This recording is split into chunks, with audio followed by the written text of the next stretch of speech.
Okay, today we are going to backflush the group head. The purpose of backflushing the group head is there's a screen that gets coffee buildup. There is a rubber gasket around the edge. When this is placed into the group head, it seals this edge to the rubber gasket. It builds up 130 pounds of pressure. And so what we're going to do is take out the group baskets, which we use for pulling shots of espresso. And we're going to pop these out. And this is the double basket. I don't use single baskets, but we use a double basket, and this is a blank cartridge. It has no holes, so it lets the 130 pounds build up instead of coming through the holes, and it blows it out the bottom here, which are the exhaust. So what we're doing is we're taking out the baskets out of each one of these machines, and you will notice that these baskets get kind of coffee buildup as well. So we have to clean those out, and we have to backflush the screen. The second thing that is going to be cleaned, there is a solenoid valve right here, and it can get coffee buildup too. So this product, and there's many brands that I like, but this brand will break down the coffee buildup in the screen, in the solenoid valve, and it will also break up the coffee buildup in here. So we will begin backflushing by putting the backflush cartridge in, and we will activate the group head, and I will fill this full, and then I will push it up and gush, and you'll see that when I gush, what happens is the water fills here and gets the group head gasket around the edge, gets all the coffee, loose coffee out. Then I will lock it in, and I will push it, and it takes about 4 or 5 seconds to build up, and then I want it to pressurize to 130 pounds, and then I will push it again, it will go off. And right here you will see the water exhausting. If I had to open this with 130 pounds of pressure, it would explode. But when that valve opens back here, it lets the pressure off and keeps it from exploding with coffee everywhere or just hot water. It's a good way to burn yourself. So I'm going to push it, watch it come out down there, and I'm going to dump it. Now there's no loose grounds in there, if you can see that. So now I'm going to do the other side the same way. Let it get full, gush. Some people like to do this before it builds up to 130 pounds. And now it's too tight to get off, so I'm shutting it off, letting the pressure relieve here. And now I've got the loose coffee out of the screen and the group head. Now, I'm going to add some Caveza, and there's several brands and I really don't care. Some people like pills. I like this, and I've got about that much. I don't know what that is. Maybe 5 grams. I'm guessing. I don't know. I'm going to lock it in place. I'm going to push the button. And now I'm going to let it build up to the 130 pounds. And now I want you to notice right down here, I want you to watch the soap, the soapy water come out down here. Watch it explode out of there. See that? It's different with the soap than without the soap. And so what it's doing is it's cleaning the group screen here as well as the group solenoid. And I'm going to do that a couple of times.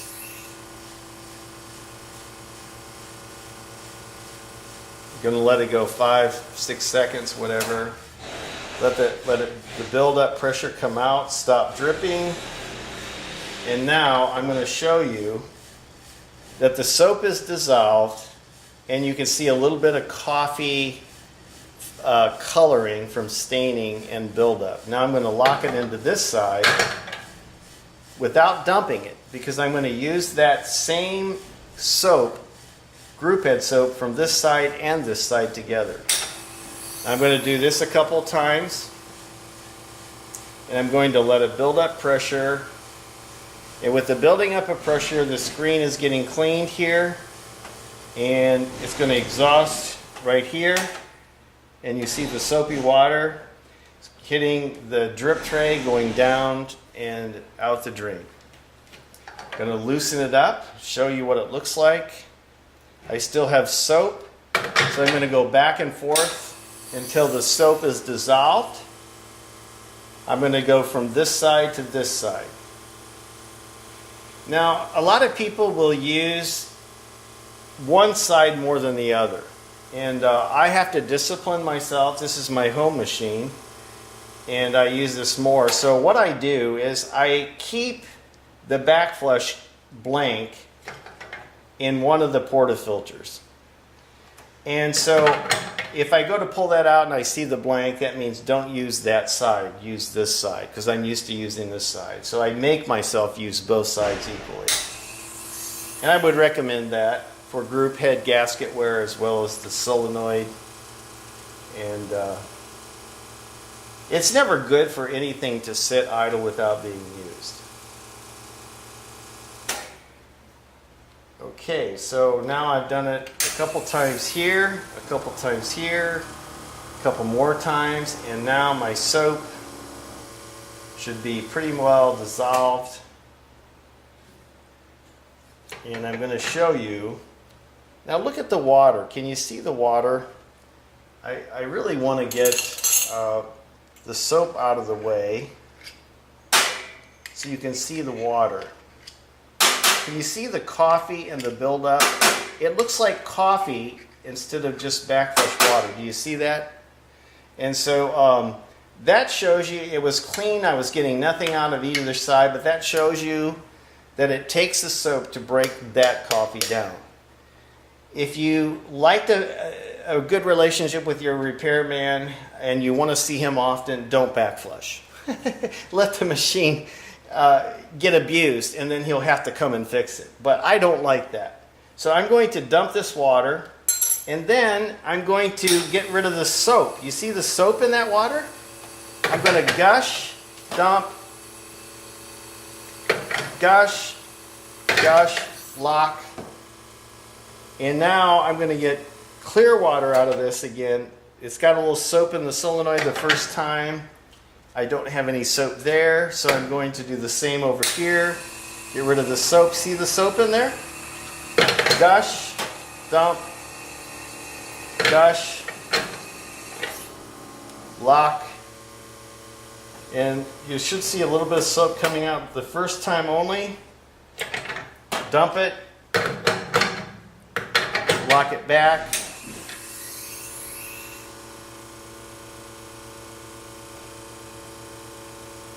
And stop it. And now I'm back to clear water, and I've got the buildup out.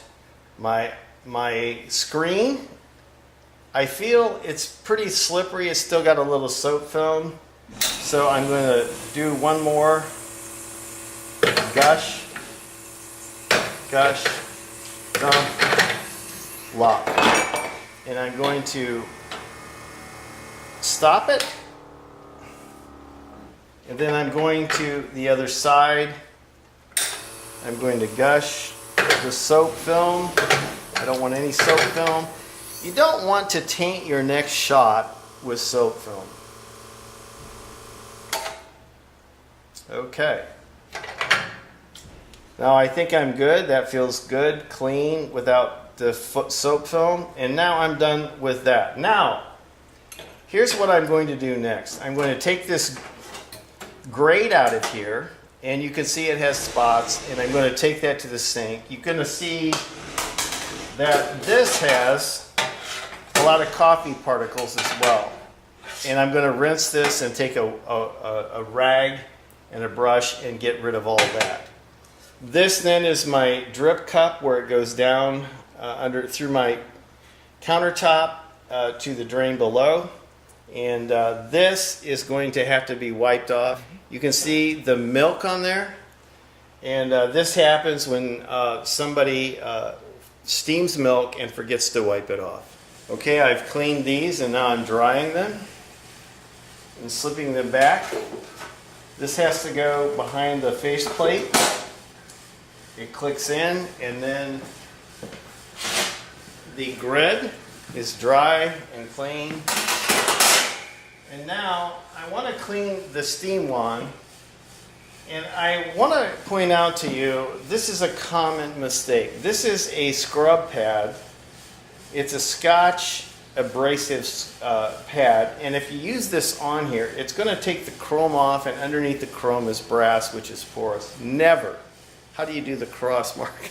Never use this. Use a soft rag. I prefer black or brown rags. It's got a lining with a little bit more if you need to wipe something off with a little bit of abrasive, but not hard enough to damage it. I'm going to wrap this around the steam wand, and I'm going to turn it on, and you see I'm blowing steam through it, and I'm wiping it off. And so I can also wipe off this to dry it with a towel, and I can wipe off the bottom face, dry it so there's no watermarks. And that makes it look, the sides, the top, everything that you would want to clean. Clean that off. Now, I'm going to do the portafilters. Without the baskets, you can see that that's got coffee buildup. And what I could do here, and this one has a little coffee buildup, not very bad actually, because I keep them fairly good. But once in a while you get a really stubborn one. And what you'll want to do, if you want to take some cafes, and you'll want to put it in a larger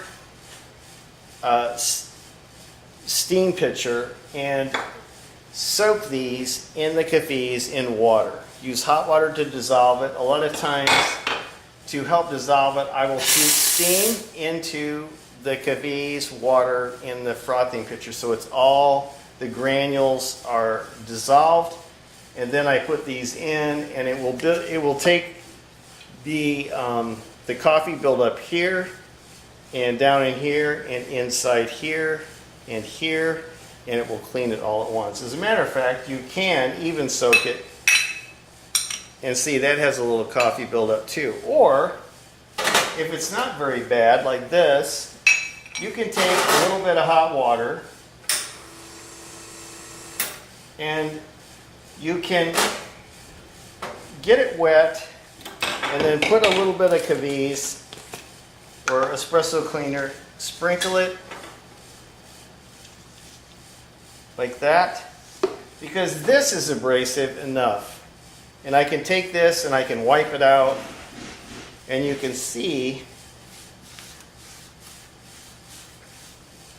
that without even soaking it, I can get the majority of the coffee buildup right out of the bottom.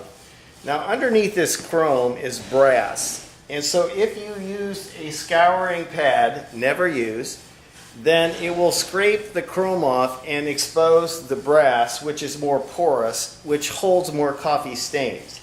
So I do not use anything abrasive other than the sheer abrasiveness of the Caviz or the espresso cleaner. And look, I've got that clean. Now this one I'm going to soak, because it's going to take a little more than a wipe, wiping out with Caviz. I'm going to put that in the larger basket, and I'm going to use a couple tablespoons, and I'm going to dissolve it.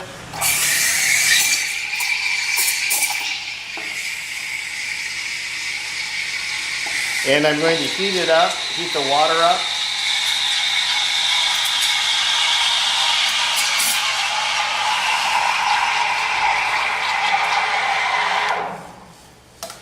And I'm going to soak this in here like that. Okay? Now I don't have enough water to cover the top, so I'm going to add a little bit of water here. This is hot water coming out of the group head. And I'm going to add a little bit of water, and you'll notice that you do not want to get this very high except just to cover the metal. Now I don't want it really touching the plastic handles. I got it just up to the metal, and I'm going to let it sit. Leaving it 3/4 full is a good thing for dirty group heads, because this is going to foam up because of the reaction of the coffee buildup, and it's going to overflow and run down. So you're going to put this in the sink or someplace where it can run down and not run on your floor, on your counter. So we're going to sit them in the counter and come back and show you a clean portafilter. Thank you.